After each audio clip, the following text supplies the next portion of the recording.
안녕하십니까. 공간기록 건축사 사무소의 김선용 건축사입니다. 집짓기나 건축을 준비하시는 분들이 가장 궁금해 하시는 거가 바로 예산과 기간, 일정에 관한 부분인데요. 오늘은 좋은 집 짓기 시리즈의 두 번째 이야기로 일정에 관해서 이야기를 해볼까 합니다.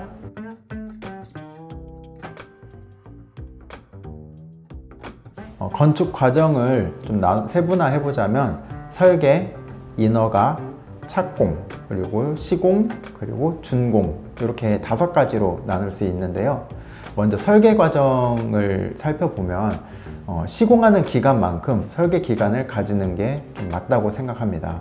보통은 설계하는 기간을 짧게 이렇게 많이 가지고 가시는 분들이 계시는데요.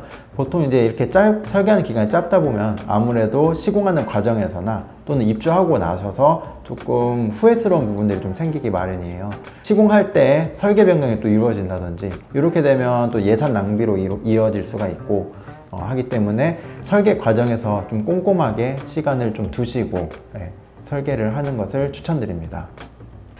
두 번째 단계는 인허가 단계입니다. 인허가가 들어간다는 얘기는 설비, 전기, 그 다음에 소방이나 구조 검토 같은 이런 세분화된 도면이 모두 나왔다는 뜻인데요. 이때가 바로 견적을 받기에 가장 적합한 타이밍입니다.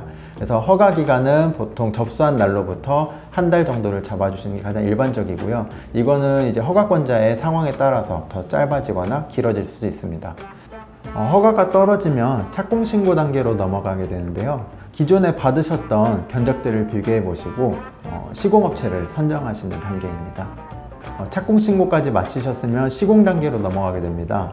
보통 일반적인 40평형대의 경량목 구조 주택 같은 경우는 3.5개월에서 한 4.5개월, 그리고 철근 콘크리트조 같은 경우는 4개월에서 최대 6개월 정도, 이렇게 잡는 게 일반적입니다. 그래서 많은 분들이 이제 공사의 적기를 좀 많이 물어보시는데요.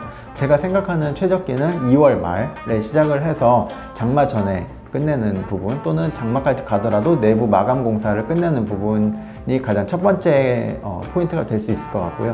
두 번째 포인트는 장마 끝나고부터 시작해서 첫눈 오기 전에 끝내서 입주하는 방법, 이 두 가지가 좀 가장 적합한 시기라고 생각을 합니다.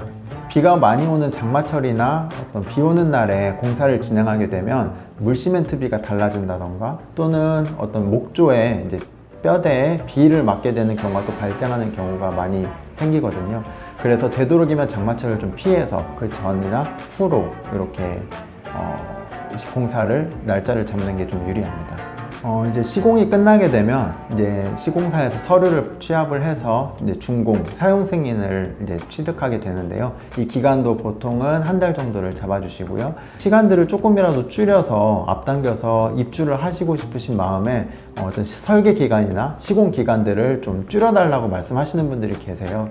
또 집의 성능을 좌우하는 이 기간이 어떻게 보면 가장 중요한 시간이거든요. 그래서 입주하시고 나서 어떤 건축의 목표가 끝나는 게 아니라 건축의 목표는 입주하고 나서부터가 시작되는 거기 때문에 좀 긴 장기적인 안목으로 봤을 때는 진짜 이 시간들을 좀 지켜서 좀 여유롭게 시간을 책정하시는 것이 가장 중요합니다.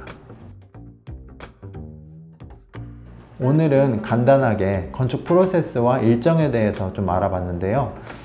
예산도 마찬가지고 일정도 마찬가지고 어떤 절대적인 틀은 없습니다. 그래서 예산과 일정 모두 여유롭게 미리 좀 준비를 하셔서 어떤 건축하시는데 어떤 큰 도움이 되셨으면 좋겠습니다. 이상 김선용 건축사였습니다. 감사합니다.